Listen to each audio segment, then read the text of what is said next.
Hi friends, welcome back to my channel. Those who are new, welcome to my channel. In today's class, let us see Shah Jahan. During the reign of Shah Jahan, the Mughal invasions on the South India continued. Nobel Khan Lodi of Afghanistan rebelled against him and got defeated. And he also defeated the Portuguese in the year 1632 and annexed Hooghly from them. He took Ahmednagar under his control. His relationship got spoiled with Sikh and Budelas. He faced defeated by the Uzbek while trying to conquer Bulaq region from them in the Middle Asia. Shah Jahan followed the method of valuating and land based on the fertility and fixed the land taxes based on it. Based on it means its fertility. Taj Mahal, Red Fort and Delhi are the other important buildings are his contributions since they encouraged the architecture during his reign. It is called as a golden period in the history of medieval India. In the end, there was internal rivalries among his son to succeed him. Aurangzeb finally became the successor. Now let us see information about Taj Mahal. The Taj Mahal, Mughal King Shah Jahan built the Taj Mahal in the memory of his wife Mumtaz Mahal on the bank of river Yamuna at Agra in the state of Uttar Pradesh. The construction of this monument began around 1632 and it was completed around 1653. This was built using the white marble stone. It is one of the 7 wonders of the world and it included in the list of UNESCO monuments. Those are all about the Taj Mahal. Now let us see Aurangzeb. Aurangzeb was imprisoned his father and ascended the throne. The title Alamgir, he temporarily quelled the rebellions of Ahoms in the east and Yusufites in the northwest. His decision to imprison and dishonor Shivraj resulted in future attack on Mughals. He had to face a revolt of Rajput of Mewar and Rathod, Sikh, Jats, Bundelas and Sathanamis in the north. He waged war against Adil Shahi of Bijapur and Nizam Shahi of Golconda and annexed them to his kingdom. Finally, his enmity was a powerful Rajput lead to the downfall of Mughals. Now let us move on. Aurangzeb attempted to implement the philosophies advocated in the Quran strictly. Many popular Hindu temples were spoiled during his reign. He had prohibited sati system, musical performance, procession, gambling, consumption of liquor and ganja plant extracts in his kingdom. He lived at a simple life. He was called as a Zinda Fakir, which means a living fakir. Now let us see contributions of Mughals. In that first contribution is in the administrative field. The Mughals who ruled in India for more than 200 years, they have given important contributions to the different area. The Mughal rule was hereditary. The power was centralized ruler and he was the absolute ruler. They considered themselves as a emperor and called themselves as a Badshah. Badshah was the absolute head of administration, military, judiciary and he had ministers to assist him. He had absolute power to appoint or remove the ministers, appointing mansabdars, providing a land grant and formation of laws were the major function of the king. The Persian was the official language. The kingdom have been divided into Prantha, Sarkar and Paragana. Vakil, Diwan, Mir Bakshi and Mukhya Sardar were the important ministers at the central government. They were assisted by the officers like Rajyapal, Bakshi, Wakil, Wakia, Navis, Kotwal, Faujdar, Amal Guzar, and Batakchi. Now let us say revenue system. The majority of the peoples were the farmers in the Mughal rule.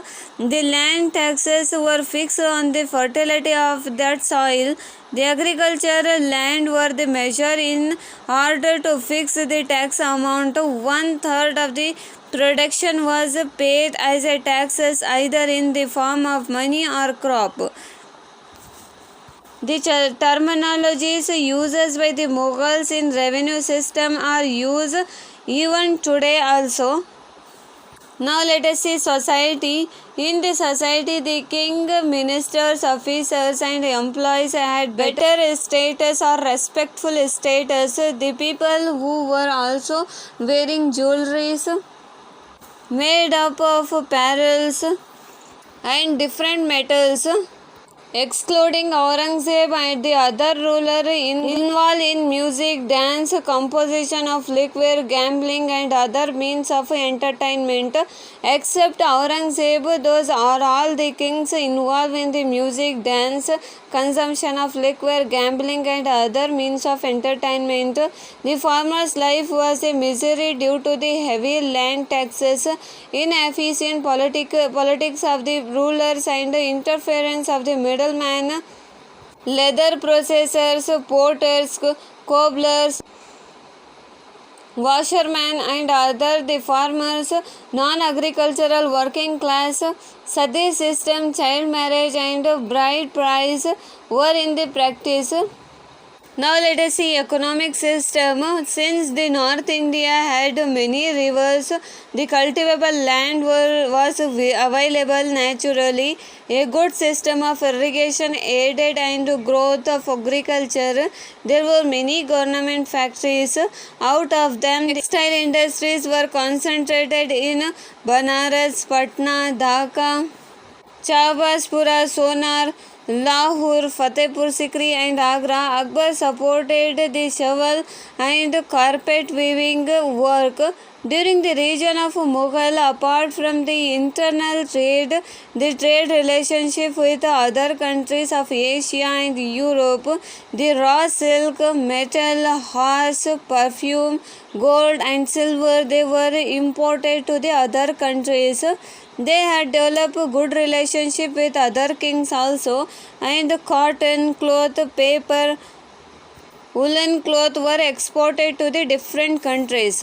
Those are all about the economic system of Mughal rule. Now let us see literature. During the Mughal period, many books were written in the Persian, Arabic, Turkish, Hindi and Sanskrit languages. Babur and Jahangir were scholars and they wrote their autobiography like Babar Nama and Tuski-e-Jahangir. Nabul Fazl, who was in the court of Akbar, he wrote Aina-e-Akbari and Akbar Nama in the Persian, and Maduni translated Ramayana. Faizi's the mathematical work, Leelavati and Raja Toda, Bhagavad Purana translated into the Persian language. The great work were written like Ramacharita Manasa by the Tulsidas, Sagar by Surdas. Those are all about the literature of Mughal dynasty. Now let us see art and architecture. Akbar and Shah Jahan contributed more in the art and architecture during the period of Mughal. The building built by them are the Fatehpur Sikri, Agra, Delhi. During Akbar's period, Indo-Persian style of architecture come into existence. A famous palace like Akbari Mahal, Jahangiri Mahal, Panch Mahal, Jodhabai Mahal, Birbal Mahal, Ibadat Khana, Jamia Masjid, Buland Darwaza of Fatehpur Sikri are the important contributions of Mughals. During the region of Shah Jahan, Red Fort, Moti Masjid, Diwan-e-Azam, Diwan-e-Khas, Ranga Mahal, Khasa Mahal, Taj Mahal and other buildings were built. The throne of Mayura, it took 7 years of work and 1 crore expenses, and spacious Jama Masjid They were the contribution. Apart from those, the contribution of Shah Jahan are available in the place like Lahore, Kabul, Kandahar, Kashmir, Ajmer and Allahabad. Those are all about the art and architecture of Mughal Empire. Now let us see painting. During the period of Humayun, the Mughal art of painting evolved with the help of Mir Sayyid Ali and Abbas Samad of Persia. The various painting cases were created of 17 artists in the court of Akbar. 13 artists were Hindus. The famous among them were Dashawant Basavan, Lala Jagannath, and in Jahangir's court, Ustad Mansur and Abdul Hussain were the present. But Shah Jahan and Aurangzeb were not interested much in the paintings like his Mughal contributions to the different fields during their reign. Those are all about the contributions of Mughals.